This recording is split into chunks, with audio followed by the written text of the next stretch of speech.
दुनिया हमेशा के लिए बदलने वाली है।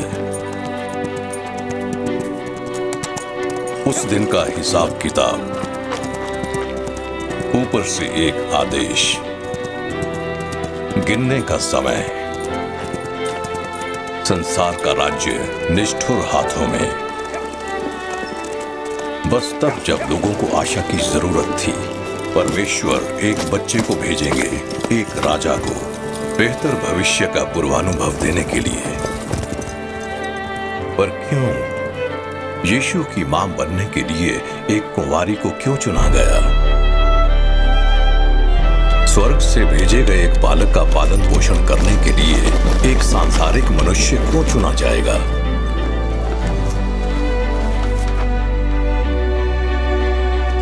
सबसे गरीब तबके के लोगों को तरजीह क्यों दी गई कि नए जन्मे राजा को देखें? यहूदियों के राजा को भक्ति करने के लिए पूर्व से राजा क्यों आए? बैतलहम क्यों? और शायद सबसे अति महत्वपूर्ण प्रश्न, हम क्यों परवाह करें? और बैतलहम इस बच्चे के क्या मायने होने चाहिए मेरे लिए? हालांकि बहुत से साल बीत चुके हैं और बैतलहम में वो गोशाल बहुत समय से भुला दी गई है।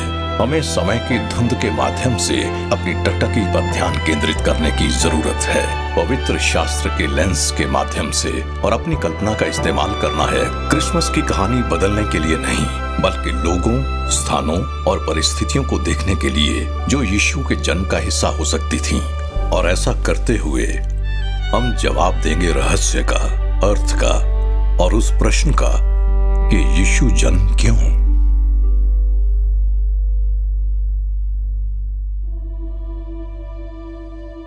यीशु जन्म क्यों? क्या ये एक और ऐतिहासिक घटना है? बस एक और अंधविश्वास?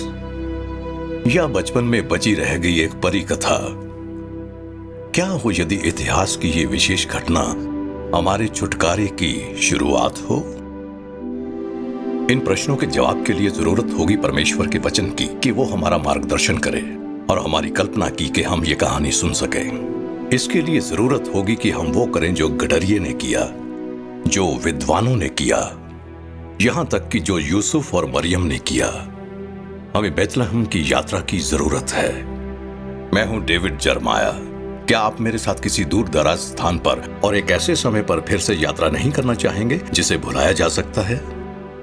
चलिए अपनी दिशा निर्धारित करते हैं 2 सहस्त्राब्दी पहले के लिए, इतिहास के विभाजन बिंदु। दृश्य है यहूदिया की शांत प्राकृतिक छटा पर छोटा सा शहर, जहां आए दिन चमत्कार की खबरें आती रहती हैं। तो अब हम तैयार हैं उन सवालों की छानबीन करने के लिए क्रिसमस के आश्चर्य के माध्यम से, जो हमारी अद्भुत यात्रा के इर्द गिर्द है। क्योंकि हमारे लिए एक बालक उत्पन्न हुआ है, हमें एक पुत्र दिया गया है, और प्रभुता उसके कंधों पर होगी, और उसका नाम अद्भुत, युक्ति करने वाला, पराक्रमी परमेश्वर, अनंत काल का पिता और शांति का राजकुमार रखा जाएगा। तब जब लोगों को उम्मीद की सबसे ज्यादा जरूरत थी, परमेश्वर ने भविष्यवक्ताओं को भेजा एक बेहतर तस्वीर का पूर्वानुभव देने के लिए। पुराने नियम की 300 से अधिक भविष्यवाणियां जीवन में पूरी होंगी। मृत्यु और यीशु मसीह का पुनरुत्थान, और सबसे पहले होगी एक छोटे से नगर में जो कहलाता है बैतलहम। पर इससे पहले कि हम उस छोटे से नगर बैतलहम की यात्रा करें, आइए हम कहानी में और पीछे चलते हैं, ये पता लगाने के लिए कि हम उस पुरुष और स्त्री के बारे में क्या कर सकते हैं जिसे परमेश्वर के इकलौते पुत्र की परवरिश करने के लिए चुना गया था।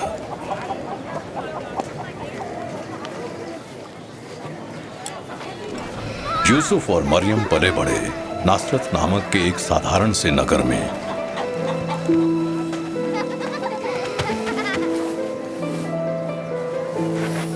ये गलील के मैदानी भाग के अन्य गांवों की तरह ही था। ज्यादातर उम्मीद ये है कि दोनों ने मैदानों में और नगर के चौराहों पर बच्चे के रूप में एक साथ खेल खेला होगा।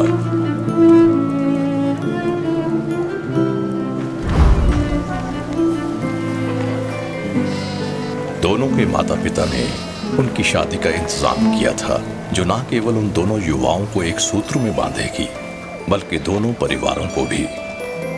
मरियम अपने सुंदर नौजवान बढ़ई के बारे में सोच रही होगी। उसने उसकी मुस्कुराहट और उसके चरित्र की पवित्रता पर गौर किया।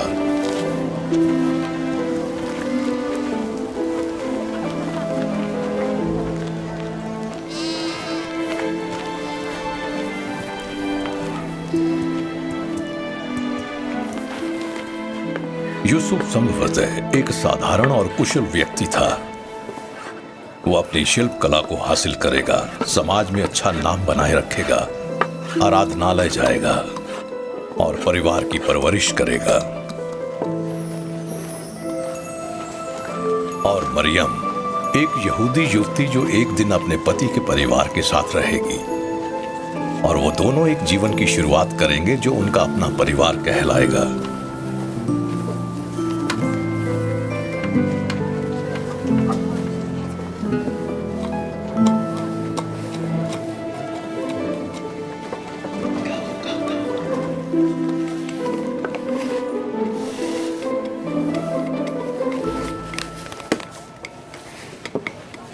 इस युवा दंपति की शादी की तैयारी में शामिल थे दंपति के दिए गए दोनों परिवारों के बीच के उपहार।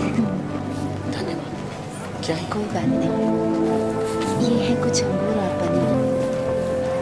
शायद ये लड़कों के लिए? पसंद आए। सचमुच? तुम इन्हें बांट भी सकते हो। हाँ? हे दोस्तों, ये देखो। हे मरियम और यूसुफ ने समारोह के आनंद और उल्लास की उम्मीद की, जिसमें उन्हें अच्छे कपड़े पहनने और महंगे आभूषण पहनने और खास ढंग से तैयार भोजन करने का अवसर मिला, और सबसे बढ़कर अपने प्रेमी के साथ खुशी खुशी शादी के बंधन में बंधने का। मैं चाहता था कि तुम इन्हें अपने पास रखो, धन्यवाद। हमारी शादी के गुलदस्ते के रूप में। उनके और उनके जीवन के बीच कुछ भी नहीं आ सकता था जिसकी उन्होंने बचपन से योजना बनाई थी।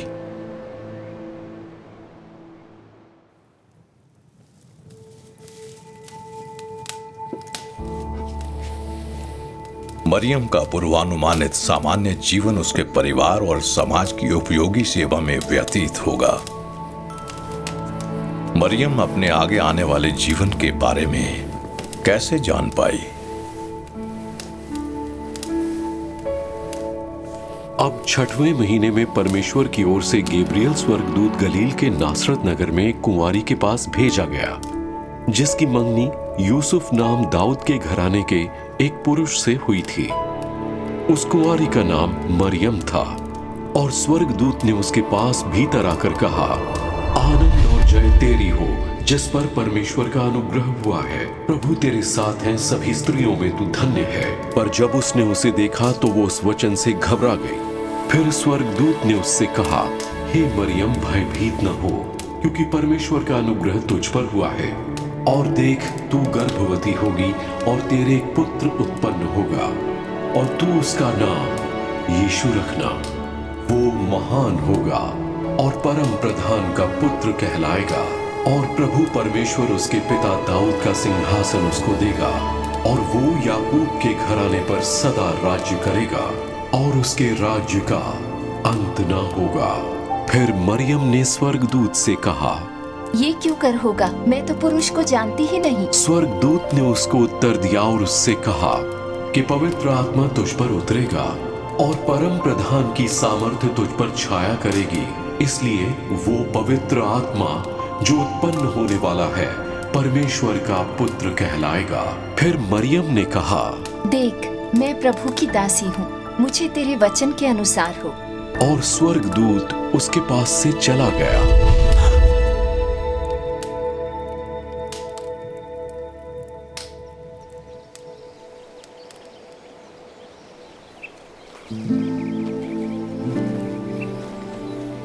मैंने अपनी पूरी मरियम क्यों? का सपना देखा है। वो एक कुंवारी थी जिसने शास्त्र वचन का सम्मान किया और अपने पिता की इच्छा का पालन किया।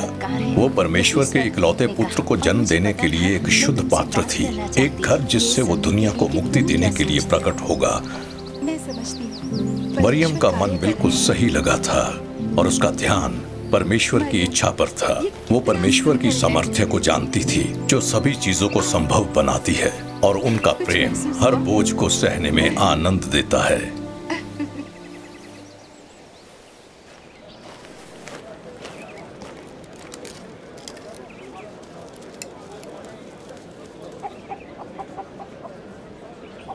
हम कल्पना कर सकते हैं कि मरियम की तरह ही यूसुफ एक व्यवस्थित और साधारण जीवन की इच्छा रखता है। निश्चय ही यूसुफ का जीवन सही दिशा में आगे बढ़ रहा था। वो प्रेम में था और वो सभी तैयारियां कर रहा था जो जरूरी थीं मरियम से उसकी शादी के लिए।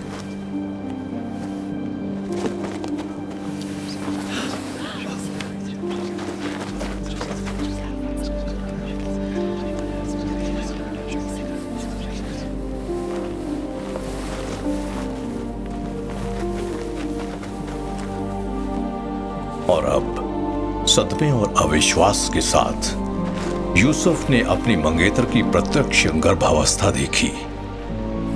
हर एक को यही गलती लगेगी कि यूसुफ पिता था।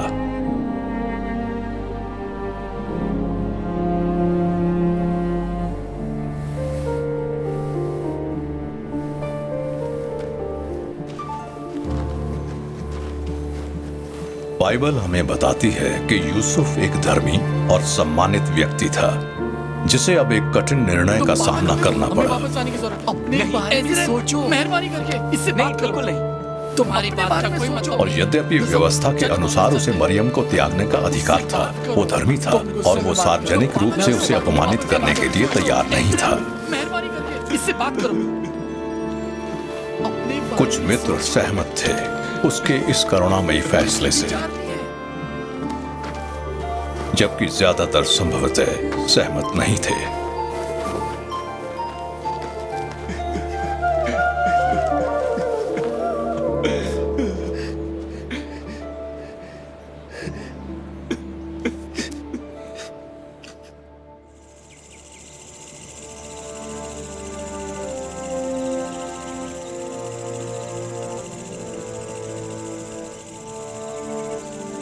वो एक व्यभिचारिणी है, तुम्हारी बात का कोई मतलब नहीं है। तुम्हें उसे छोड़ना होगा। तुम पागल हो गए हो, हमें वापस आने की जरूरत है। पूरे नगर के सामने नहीं, तुम्हें उसे छोड़ना होगा। हे परमेश्वर, मुझे क्या करना है मैं नहीं जानता।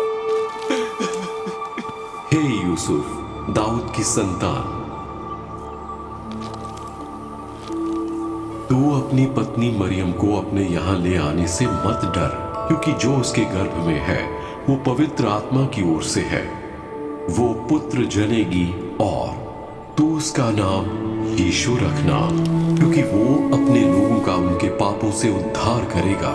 ये सब कुछ इसलिए हुआ कि जो वचन प्रभु ने भविष्यवक्ता के द्वारा कहा था वो पूरा हो, कि देखो एक कुंवारी गर्भवती होगी और एक पुत्र जनेगी और उसका नाम इम्मानुएल रखा जाएगा, जिसका अर्थ ये है परमेश्वर हमारे साथ है। जब यूसुफ अपने स्वप्न से जागा तब उसने बिल्कुल वही किया जो प्रभु के दूत ने उसे करने की आज्ञा दी थी। उसने परमेश्वर पर और उस वचन पर भरोसा किया जो उसे परमेश्वर के दूत से मिला था।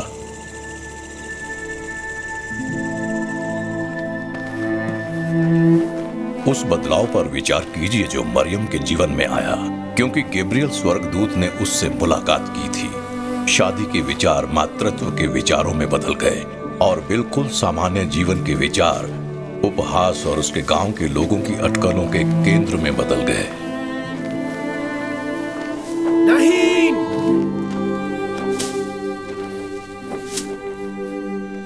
नहीं। मरियम ही क्यों? मरियम ने खुद सोचा होगा। वास्तव में उसके चुने जाने का कारण केवल परमेश्वर जानते हैं, लेकिन हम ये जानते हैं कि उसे परमेश्वर का अत्यधिक अनुग्रह प्राप्त था। उसने पवित्र शास्त्र की आज्ञा मानी और परमेश्वर की रहस्यमय योजना के सामने समर्पण कर दिया। मरियम ने प्रार्थना की कि यूसुफ भी ऐसा ही करे।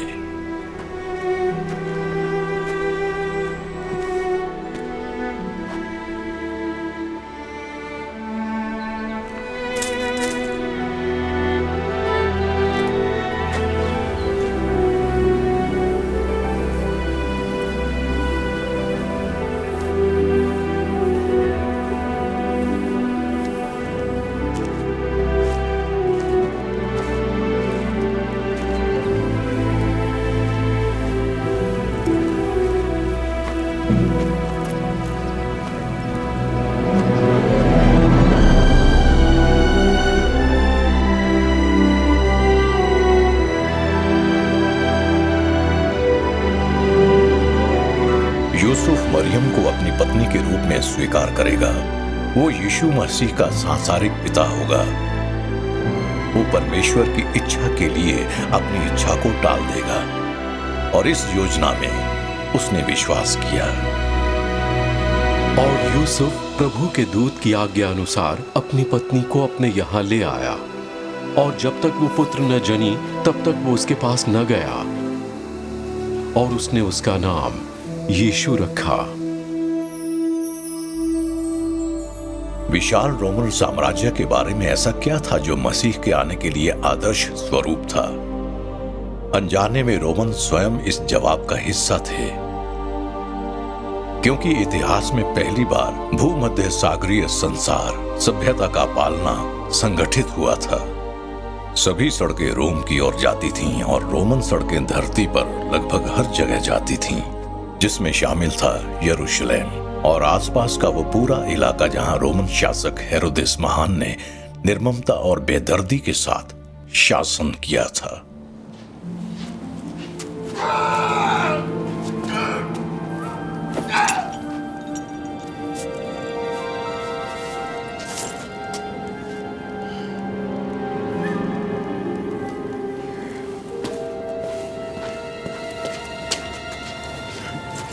दुखी राजा को मृत्यु की चिंता सता रही थी।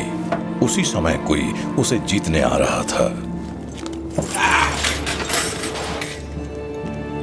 वो अंतिम संस्कार की व्यवस्था कर रहा था, असफल रूप से आत्महत्या करने का प्रयास कर रहा था और रात भर जागता रहा, ये सोचते हुए कि कौन उसका मुकुट चुराने आएगा।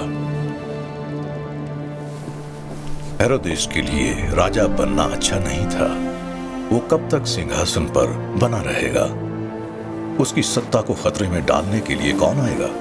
पहली सदी की दुनिया में और भी कई तरह की धारणाएं मौजूद थीं, लेकिन कोई और धारणा मानवता के इतिहास में सबसे बड़े साम्राज्य को ढहाने में सक्षम नहीं थी।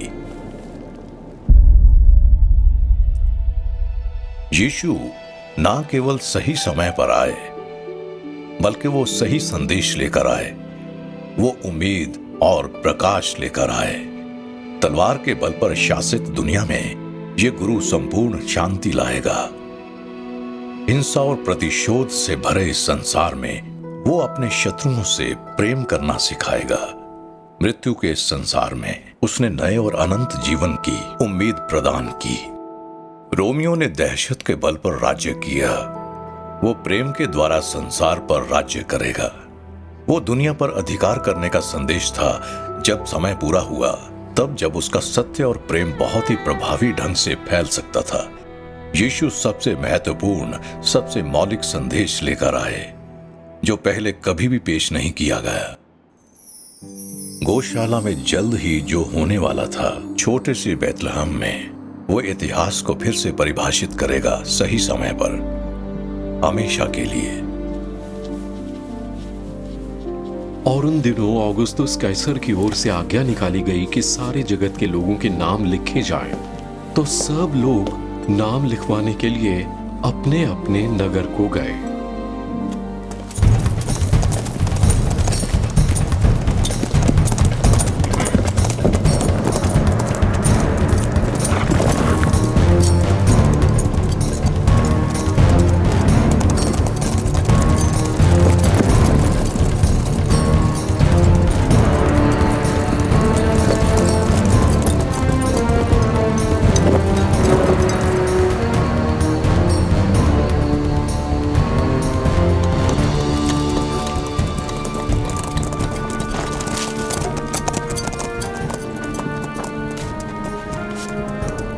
सो यूसुफ भी गलील के नासरत नगर से यहूदिया में दाऊद के नगर को गया जो कहलाता है बैतलहम, क्योंकि वो दाऊद के घराने और वंश का था, अपनी मंगेतर मरियम के साथ जो गर्भवती थी नाम लिखवाए।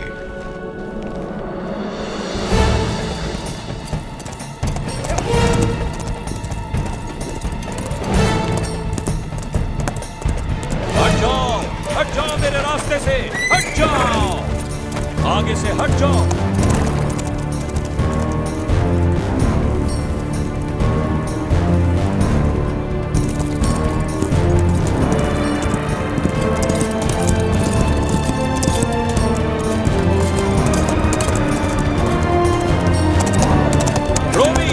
रोमी यहाँ है।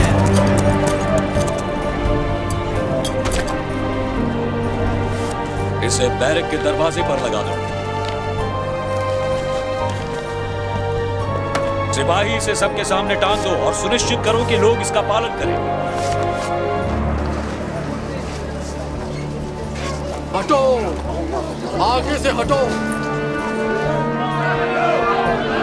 हटो, आगे से हटो, आगे से हटो, हटो। ये रोम है, मेरे रास्ते से हट जाओ, तुम मेरे रास्ते से हट जाओ।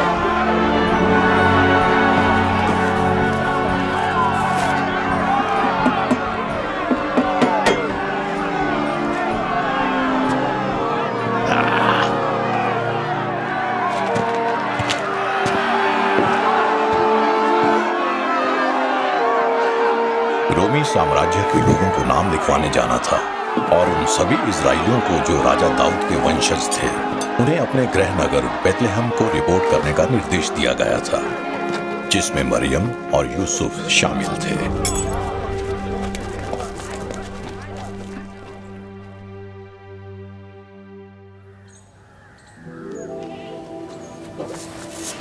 और हालांकि मरियम इस समय गर्भवती थी, उन्होंने दाऊद के नगर बैतलहम की यात्रा शुरू की नाम लिखवाने के लिए, रोमी कर व्यवस्था के लिए।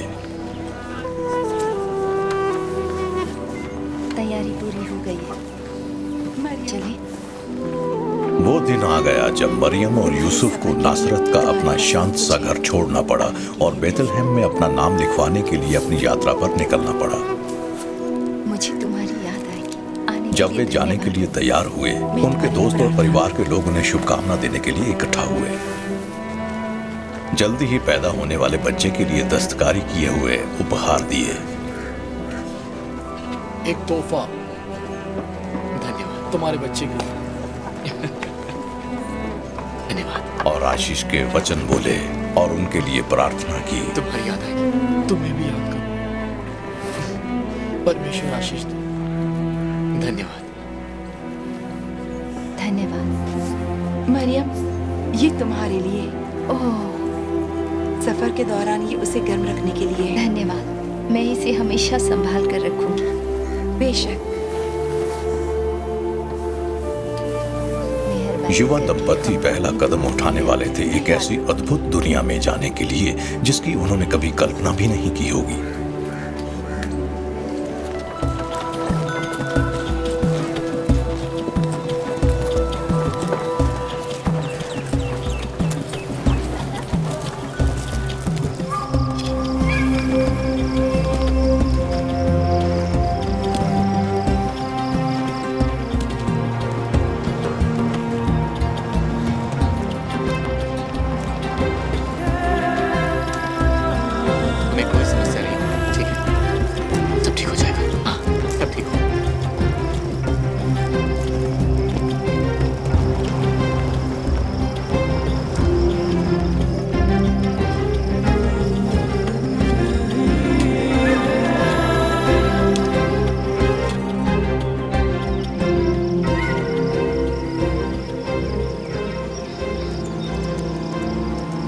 अपनी यात्रा के हर कदम के साथ मरियम और यूसुफ अपने उस एकमात्र घर से और दूर होते चले गए जिसे वे जानते थे। घुमावदार रास्ते, हर एक मोड़ के साथ वे उन सब चीजों से और ज्यादा बिछड़ते गए जो नासरत में उनके लिए परिचित और सुखदायी थी। मरियम और यूसुफ को बेथलेहम पहुंचने के लिए करीब 90 मील की यात्रा तय करनी पड़ेगी और सबसे अधिक संभावना इस बात की है कि रास्ते में उन्हें एक बेरहम और खतरनाक दुनिया का सामना करना पड़ेगा। मेरे लिए पानी लाओ।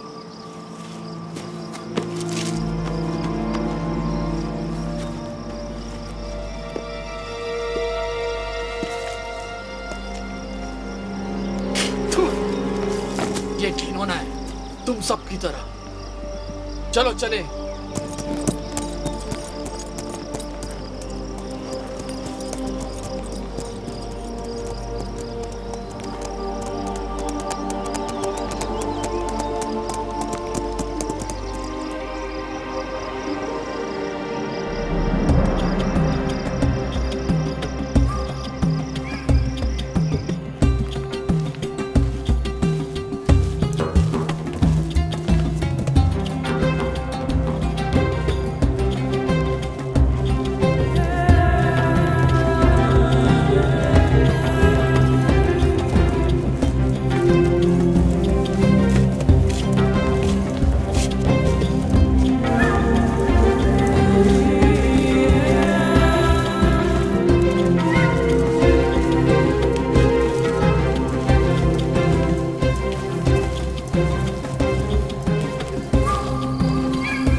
बेथलेहम यीशु के जन्म की मेजबानी करेगा, एक ऐसी घटना जिस पर शायद ही संसार ने गौर किया होगा, फिर भी एक ऐसी घटना जिसने प्रत्येक मानव प्राणी के नसीब को बदल दिया।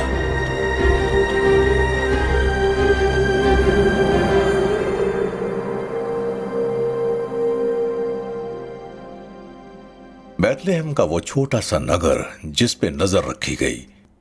इस तरह से सालों बीत गए, रब्बियों ने याद किया और विद्वानों ने गांव पर नजर बनाए रखी। बाकी हर कोई इसके पास से गुजर गया इस पर ध्यान दिए बिना। इसलिए उस अद्भुत दिन पर जब एक किसान और उसकी मंगेतर थके हारे उस भीड़ भरे शहर में आए, तो किसी को भी अंदाजा नहीं था कि दुनिया बदलने वाली है हमेशा के लिए।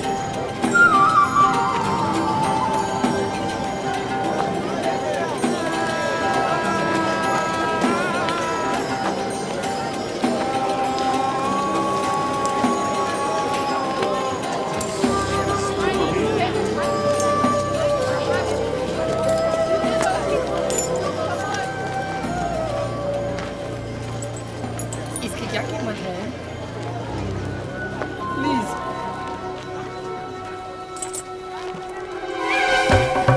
जो अब इसे रोको। जो इसे रोको।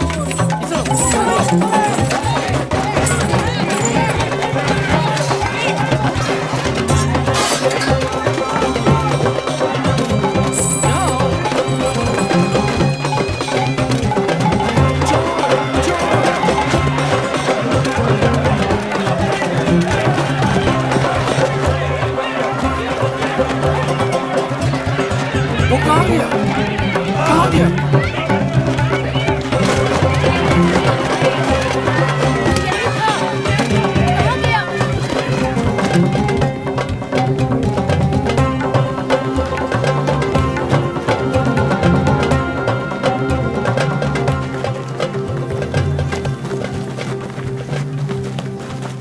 कोई है? कोई है? यहाँ कोई नहीं है। कोई नहीं है।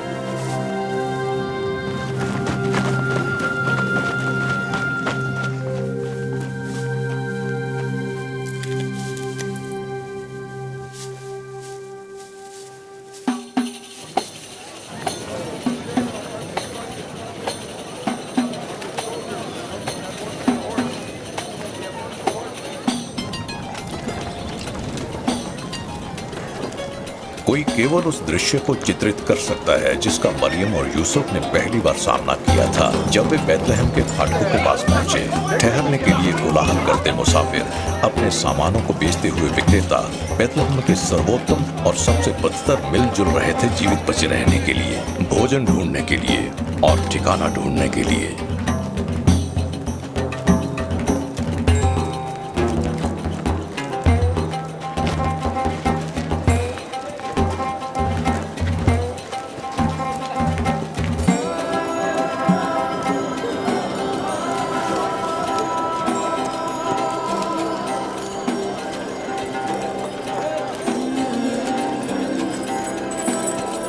नहीं चाहिए धन्यवाद।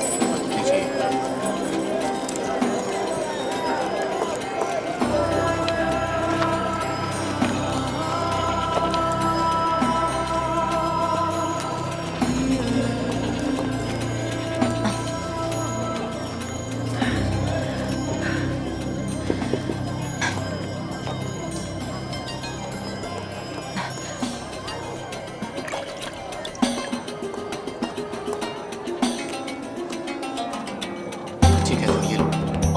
यूसुफ ने जो देखा उससे वो भावुक हो जाता।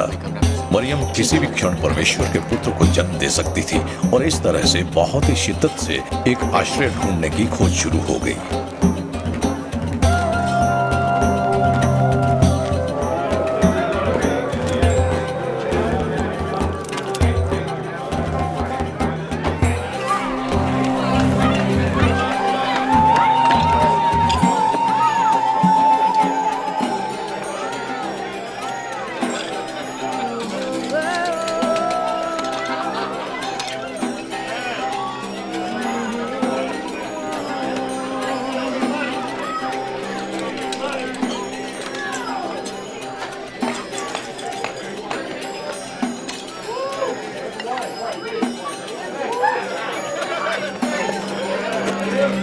मुझे ठहरने के लिए जगह की तलाश है। जाओ और बगल वाले से पूछो।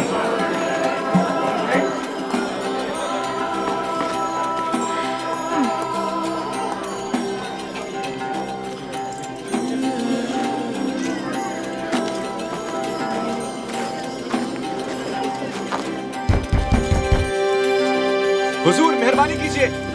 पीछे हटो, पीछे हटो। मुझे कमरा चाहिए। किसी के लिए कोई कमरा नहीं है। कृपया मुझे कमरा दे दीजिए। पीछे हटो, जाओ यहाँ से। मेरे पास किसी के लिए कोई कमरा नहीं है।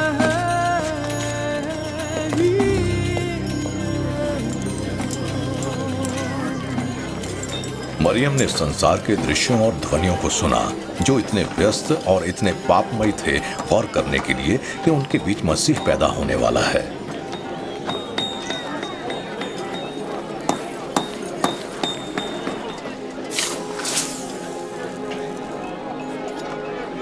मरियम जानती थी कि उसका पुत्र परमेश्वर की संतान कहलाएगा।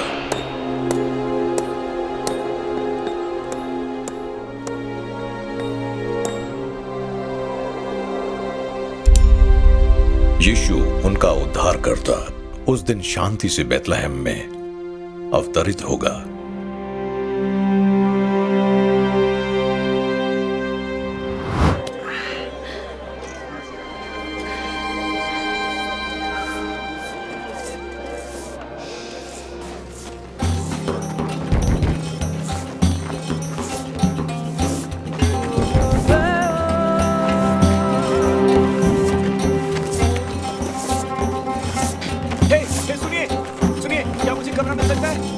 मुझे कमरा चाहिए।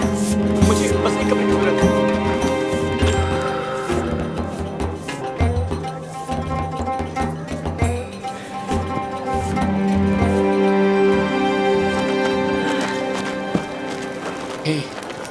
तुम ठीक हो ना?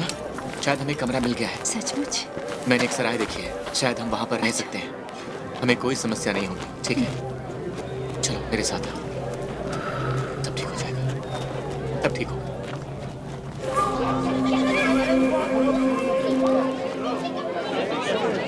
आप लोग घर जाओ, कृपया घर जाओ। मेरे पास आपके लिए कुछ भी नहीं है। हट जाओ, जाने दो मुझे। मुझे आपकी कोई जरूरत नहीं है। हट जाओ, हटो मेरे रास्ते से। जाओ, जाओ यहाँ से। हटो, जाओ। नहीं नहीं तुम ये रुकना। नहीं नहीं, चले जाओ, चले जाओ, मेरी बात करके चले जाओ। आपको परेशान करने के लिए माफी चाहता हूँ। मेरी पत्नी और मैं हमने पूरे दिन यात्रा की है। हम यहाँ के रहने वाले नहीं हैं। हम नासरत से आए हैं। हाँ, वो गर्भवती हाँ, है। वो जन्म देने वाली है और मैं बस पता लगाने आया हूँ कि क्या आपके पास कोई कमरा है। देखिए, मैं एक बढ़ई हूँ, मैं पैसा दे सकता हूँ। सुनिए,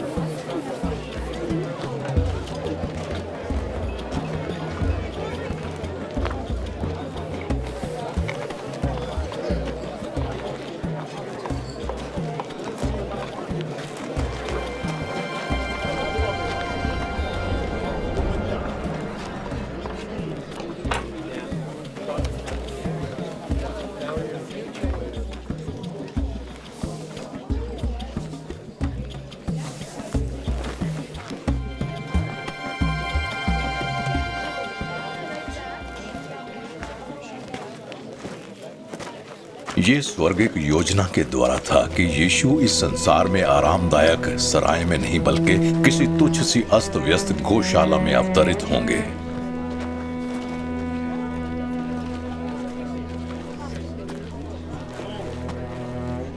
ये घटना कोई क्षणिक प्रेरणा नहीं थी। ये मानव इतिहास का निर्णायक क्षण था।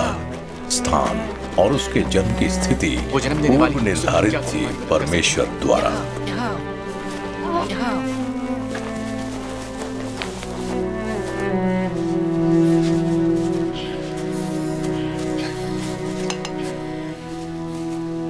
सृष्टि के प्रभु ने शांति के इस संसार में प्रवेश करना चुना। एक अशांत माहौल के बीच एक बिना घर का जन्म हिस्सा बन गया, एक बेघर जीवन का।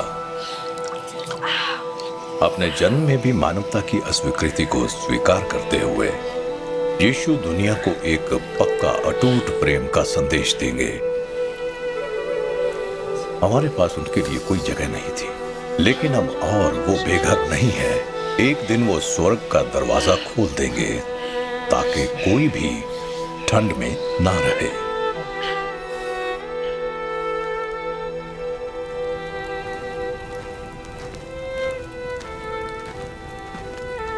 उनके वहां रहते हुए उसके जन्ने के दिन पूरे हुए और वो अपना पहलौठा पुत्र जनी और उसे कपड़े में लपेटकर चरनी में रखा, क्योंकि उनके लिए चरनी में जगह न थी।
ही तुमको एक चिन्ह देगा। सुनो, एक कुमारी गर्भवती होगी और वो एक पुत्र जनेगी और उसका नाम रखेगी इमैनुएल, जिसका मतलब है परमेश्वर हमारे साथ है। इमैनुएल, उस पल की कल्पना कीजिए जब यूसुफ और मरियम ने पहली बार बालक मसीह को देखा। कितना महान क्षण है। असीमित सीमितों के बीच रहने आया है, अपूर्ण के बीच पूर्ण। और यह संसार एक ऐसे व्यक्ति की उपस्थिति में शोभायमान है जिसे उसके द्वारा कभी भी सीमित नहीं किया जा सकता, क्योंकि यह उसकी अपनी रचना है। वे जानते थे कि यह बच्चा दूसरे अन्य बच्चों के जैसा नहीं था। स्वर्गदूतों ने उसकी घोषणा की थी और उसकी भविष्यवाणी की थी। इस तरह से किसी और बच्चे की कल्पना नहीं की गई थी। कुंवारी से जन्म का चमत्कार।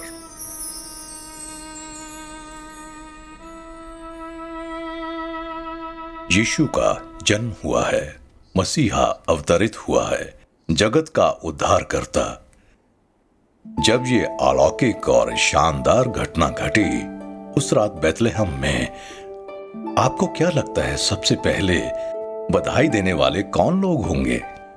दुनिया भर के सम्राट, याजक और भविष्यवक्ता, सिपाही और विद्वान? नहीं, यह सम्मान समाज के निर्वासित लोगों के लिए आरक्षित किया गया था, यानी गरीब चारवाहों के झुंड को जो बैतलहम के बाहर अपनी भेड़ों को चरा रहे थे।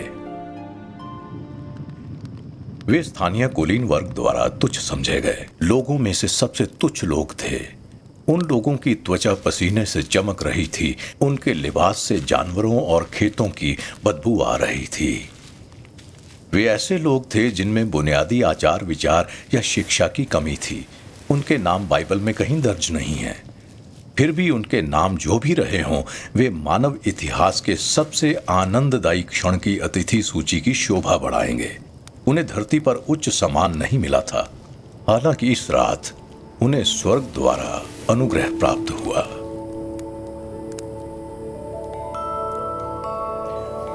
उन खेत मजदूरों के लिए उस शाम के आश्चर्य की कल्पना कीजिए।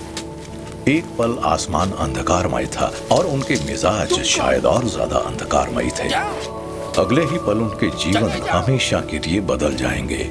एक आगमन जिससे वे जल्दी नहीं भूल पाएंगे, ना ही अपने बाकी के बचे जीवन भर के लिए याद करना बंद कर पाएंगे।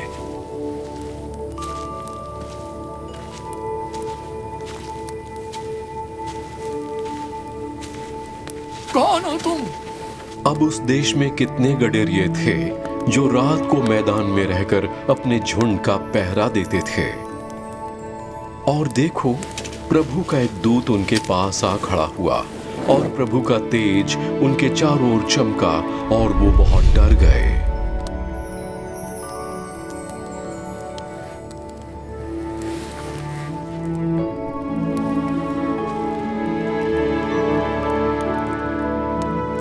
तब स्वर्गदूत ने उनसे कहा, मत डरो, क्योंकि देखो मैं तुम्हें बड़े आनंद का सुसमाचार सुनाता हूं जो सब लोगों के लिए होगा, कि आज दाऊद के नगर में तुम्हारे लिए एक उद्धारकर्ता जन्मा है और यही मसीह प्रभु है।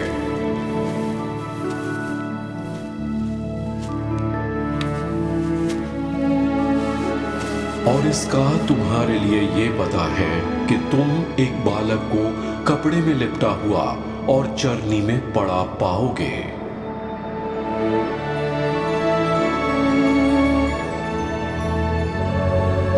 तब एकाएक उस स्वर्गदूत के साथ स्वर्गदूतों का दल परमेश्वर की स्तुति करते हुए और ये कहते हुए दिखाई दिया कि आकाश में परमेश्वर की महिमा और पृथ्वी पर उन मनुष्यों में जिनसे वो प्रसन्न है शांति हो।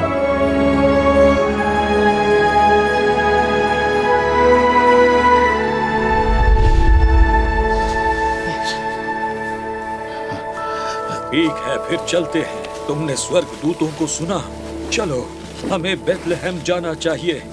पिताजी हमारे साथ जब स्वर्गदूत उनके पास से स्वर्ग को चले गए तो गडेरियों ने आपस में कहा, आओ हम बेथलेहम जाकर ये बात जो हुई है और जिसे प्रभु ने हमें बताया है देखें।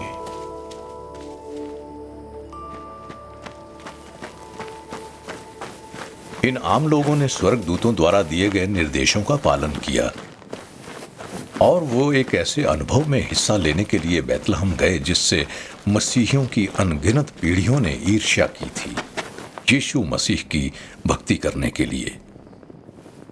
मानो अपने पुत्र के पूरे जीवन और संदेश के लिए माहौल बनाने के लिए परमेश्वर तुच्छ समझे जाने वाले चारवाहों का एक प्रतिनिधि मंडल लाए, सबसे पहले देखने के लिए, भक्ति करने के लिए, जश्न मनाने के लिए।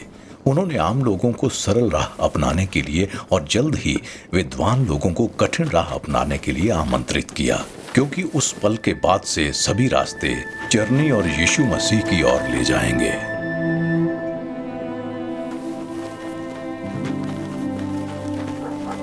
पीछे हटो, पीछे हटो।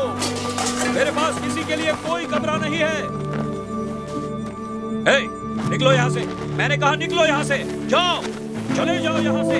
पता नहीं कहाँ से आ जाते हैं। चलो जाओ, निकलो यहाँ से। भागो यहाँ से। चलो, मैंने कहा भागो यहाँ से। चलो भागो, मैंने कहा भागो यहाँ से। चलो, मैंने कहा भागो यहाँ से। भागो यहाँ से।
ए बच्चे, तुम्हें क्या लगता है? ये अद्भुत है।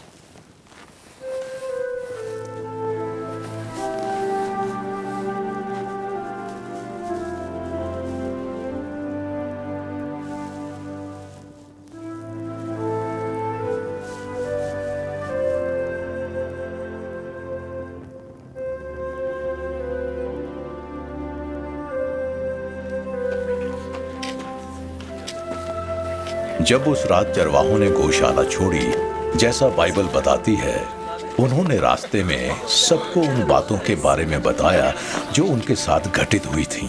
उनका जीवन फिर कभी पहले जैसा नहीं हुआ। आसमान कभी भी इतना काला नहीं लगा।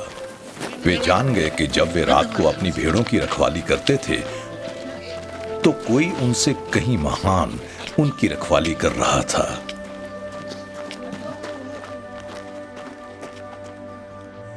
उस रात स्वर्गदूतों की घोषणा में कुछ आनंददायी पाया गया, कुछ उम्मीद भरा और शांतिदायक। नए जन्मे राजा की उपस्थिति में एकत्रित इन गरीब चरवाहों की तस्वीर में। और राजाओं की बात करें तो हमारी कहानी खत्म नहीं हुई है, कुछ अद्भुत होने वाला है। नए जन्मे राजा ने दूर दराज की दुनिया के राजाओं का ध्यान आकर्षित किया है।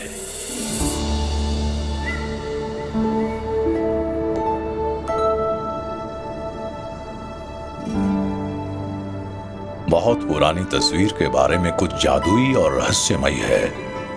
महाद्वीप के उस पार से, रेगिस्तान की रेत के ऊपर से, तपते सूरज और शांत सितारों के नीचे से एक उत्सुक कारवां चलता है। सुदूर देशों में इन लोगों ने शाम के आकाश में चिन्हों और भविष्यवाणियों को पढ़ा है, एक अविश्वसनीय सत्य को महसूस करते हुए कि कुछ अन्य जीवित प्राणों को वर्षों से पहचाना जाना था। हम उन्हें विद्वान लोगों या मजूसियों के रूप में याद करते हैं, जहां से हमें ये शब्द जादू मिलता है, और उनकी निस्संदेह आश्चर्य से भरी कहानी है। अब ये पूरब से आए आगंतुक कौन थे? प्राचीन इतिहास के अभिलेख बैतलहम पर तारों की घटना की पुष्टि करते हैं, और ये कि जो आगंतुक सबसे अनपेक्षित जगहों से आए थे वे ज्योतिषी थे, जो नक्षत्रों को पढ़कर मानवीय घटनाओं को समझने की कोशिश कर रहे थे। ये उनकी आदत है कि वे आसमान की तुलना यहूदी धर्म ग्रंथों सहित भविष्यवाणी के साहित्य से करते हैं।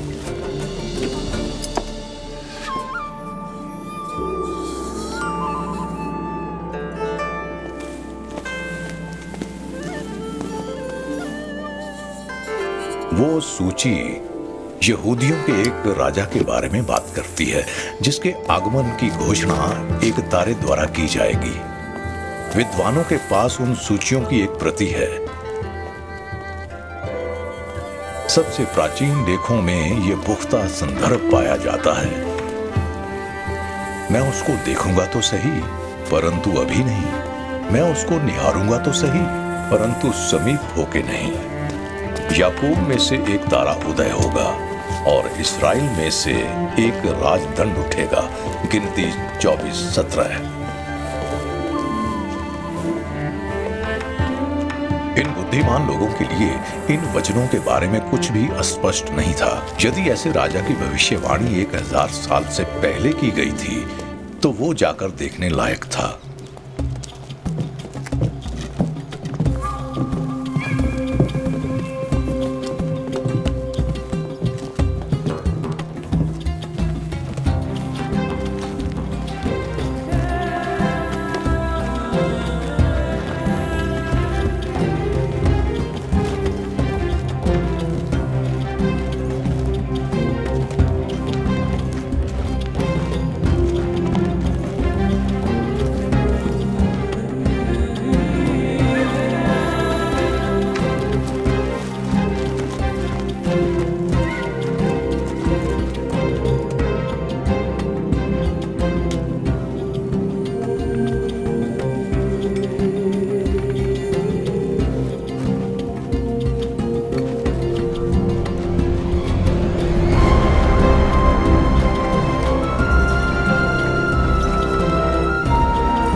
पर हालांकि एक राजा के आने की भविष्यवाणी की गई थी, तारों से भरे आकाश में यह विशेष तारा क्यों था जिससे बुद्धिमान लोग आकर्षित हुए?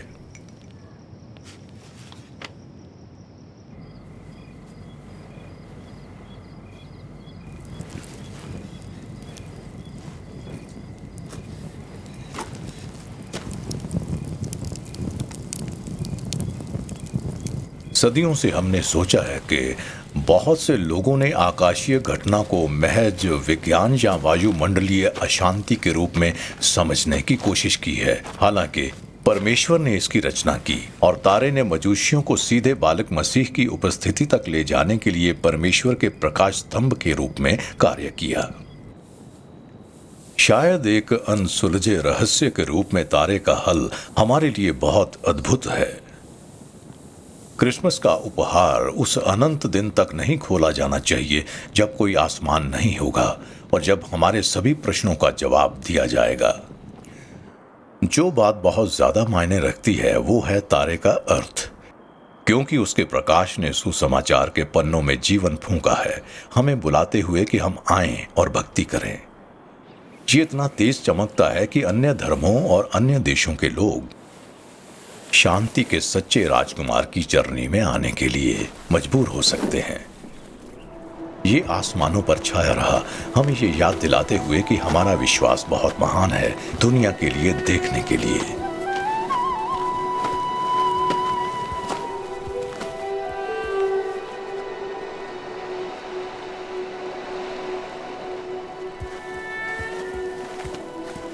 तारा इन मंजूषियों को उनकी उपस्थिति के प्रकाश की ओर ले जाएगा, जैसा ये आज हमारे लिए करेगा।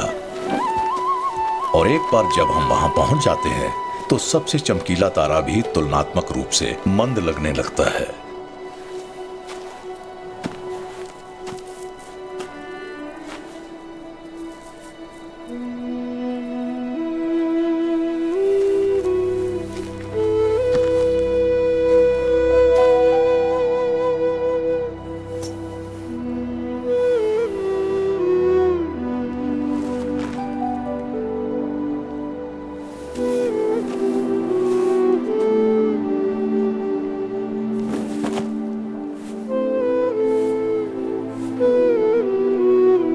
हेरोदेश राजा के दिनों में जब यहूदिया के बैतलहम में यीशु का जन्म हुआ तो देखो, पूर्व से कई ज्योतिषी यरूशलेम आकर पूछने लगे कि यहूदियों का राजा जिसका जन्म हुआ है कहाँ है, क्योंकि हमने पूर्व में उसका तारा देखा है और उसको प्रणाम करने आए हैं। ये सुनकर हेरोदेश राजा और उसके साथ सारा यरूशलेम घबरा गया। तब हेरोदेश ने ज्योतिषियों को चुपके से बुलाकर उनसे पूछा कि तारा ठीक किस समय दिखाई दिया था, और उसने ये कहकर उन्हें बैतलहम भेजा कि जाकर उस बालक के विषय में ठीक ठीक मालूम करो, और जब वो मिल जाए तो मुझे समाचार दो ताकि मैं भी आकर उसको प्रणाम करूं।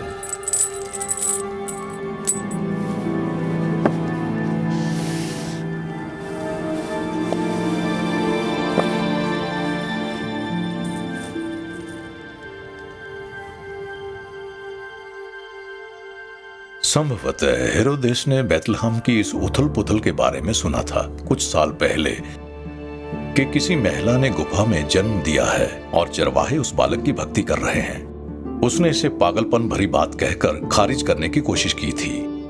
यदि उसे पता होता कि बच्चा कहाँ है तो वो स्थिति को संभाल लेता, पर बच्चे का ठिकाना एक रहस्य था।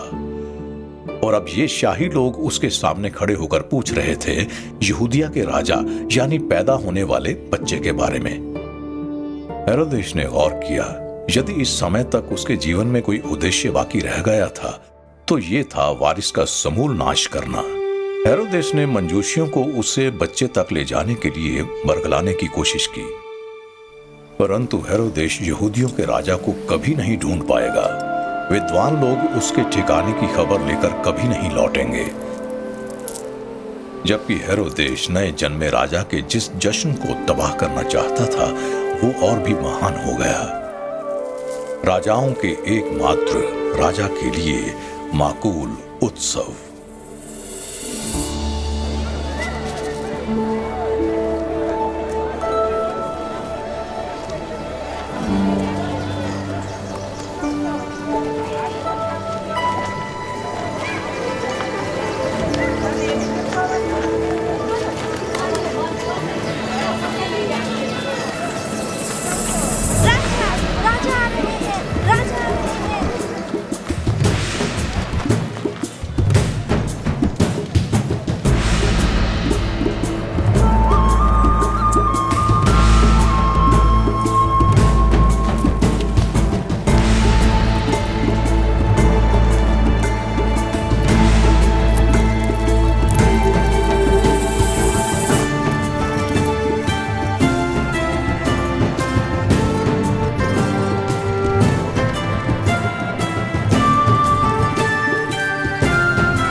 यीशु के जन्म की रात चरवाहे आए थे, लेकिन ठीक वैसे ही जैसे मरियम और यूसुफ ने सोचा होगा कि उनका ये खास बच्चा कब तक दुनिया के लिए एक रहस्य बना रहेगा, वहां अब ये बुद्धिमान लोग प्रकट हुए इस बात की पुष्टि करने के लिए कि यीशु ही मसीह था, यानी मसीहा।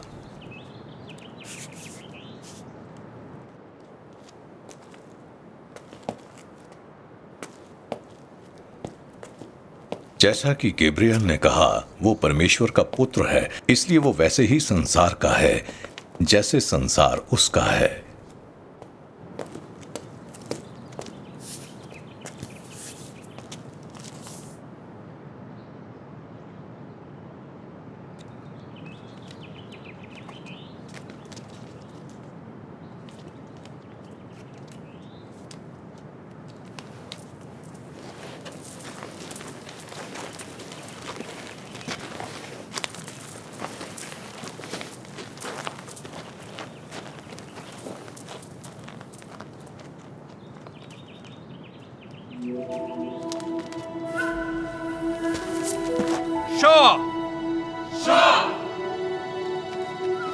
Raja! Wawa!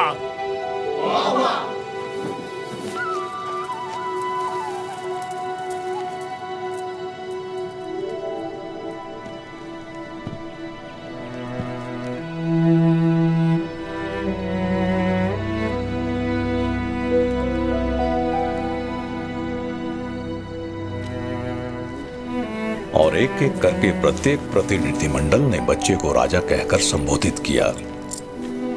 मरियम और यूसुफ भूलने वाले नहीं थे उन बहुमूल्य चीजों को जो बच्चे के कदमों में रखी गई थीं।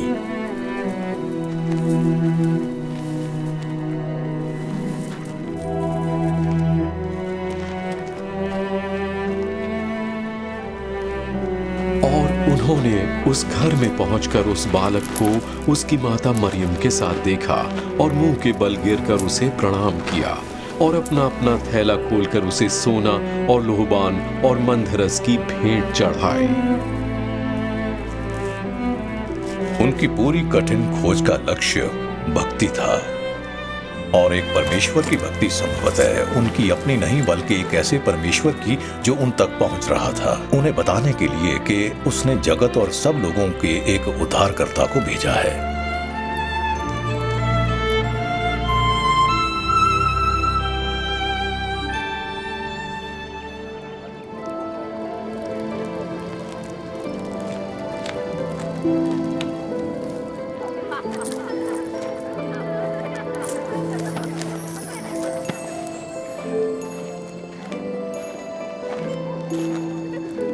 इस राजा का जन्म मानवीय स्तर के एक वैभवशाली माहौल में नहीं हुआ होगा, बल्कि अंत में हमारे प्रभु प्रकट होंगे अगली दुनिया के संपूर्ण तेज में। तो हर धनवान शासक उनके आगे दंडवत होगा और उस पल में नश्वरों के बीच कोई बहुत महान या कोई छोटा नहीं होगा, ना कोई राजकुमार होगा, ना कोई किसान। अपने प्यारे परम प्रिय बच्चों के बीच एक अविनाशी राजा हाथ पकड़े हुए सिंहासन के चरणों में खड़ा होगा।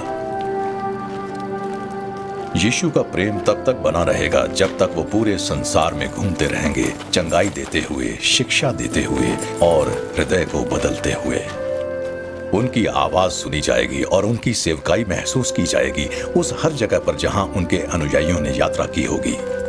जैसे जैसे यीशु ज्ञान और डील डॉल में बढ़ेंगे, क्या हम संदेह कर सकते हैं कि उनके माता पिता ने स्वर्गदूत के वचनों को बार बार साझा किया था कि तुम परमेश्वर के पुत्र हो, तुम लोगों का उनके पापों से उद्धार करोगे।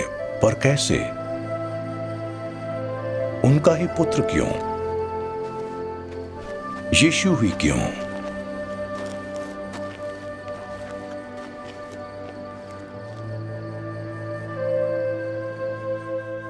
एक थकी हुई दुनिया लंबे समय से प्रतीक्षित मसीहा यानी उद्धारकर्ता के आगमन पर आनंदित हुई और हमारे पास भी आनंदित होने के लिए बहुत कुछ है। संसार अभी भी थका हुआ है और शायद आपको भी थकान महसूस होती हो। हम अपने तनावपूर्ण जीवन से अभिभूत हैं। सुर्खियां हमें परेशान करती हैं और भविष्य अनिश्चित और डरावना सा प्रतीत होता है। यहां तक कि क्रिसमस, खुशी का मौसम भी दबाव का दलदल है। यहां वो है जो मैं चाहता हूं आप जाने। आनंद तब आता है जब आप उसकी कम उम्मीद करते हैं। आनंद तब आता है जब युद्ध छिड़ रहे हों और अकाल फैल रहा हो, सुर्खियां चीख रही हों। आनंद तब आता है जब रुपए पैसे कम हों और दबाव बहुत अधिक हो और परिस्थितियां अंधकारमय हों। आनंद तब आता है जब रोमी आपकी जमीन पर कब्जा कर रहे हों और सीजर आपसे कर चाहता हो। यह बिल्कुल उसी तरह का पल है जब परमेश्वर आते हैं आनंद के शुभ समाचार के साथ। यीशु का जन्म क्यों? इसलिए क्योंकि मसीह का जन्म सब कुछ बदल देता है। इसने दुनिया को बदल दिया और ये आपको बदल सकता है। ये आपके आनंद से रहित जीवन में आनंद ला सकता है, निराशाजनक समय में आशा ला सकता है और शांति ला सकता है। एक अनिश्चित दुनिया में यीशु का जन्म क्यों? क्योंकि परमेश्वर ने जगत में ऐसा प्रेम रखा कि उसने अपना इकलौता पुत्र दे दिया ताकि जो कोई उस पर विश्वास करे वो नाश ना हो परंतु अनंत जीवन पाए। सरल शब्दों में कहें तो यीशु जन्म क्यों? आपकी उद्धारकर्ता की जरूरत के लिए क्रिसमस को आपको जगाने दे। यीशु का जन्म परमेश्वर की एक तस्वीर है, उसके पुत्र के जरिए हमें छुड़ाने की एक पेशकश, प्रत्येक देश के हर एक व्यक्ति को बताने का प्रयास। इसलिए कभी भी या कहीं भी जब परमेश्वर आपसे बात करते हैं तो यीशु मसीह के लिए अपना जीवन देकर एक नई शुरुआत करने का इससे बेहतर समय नहीं है।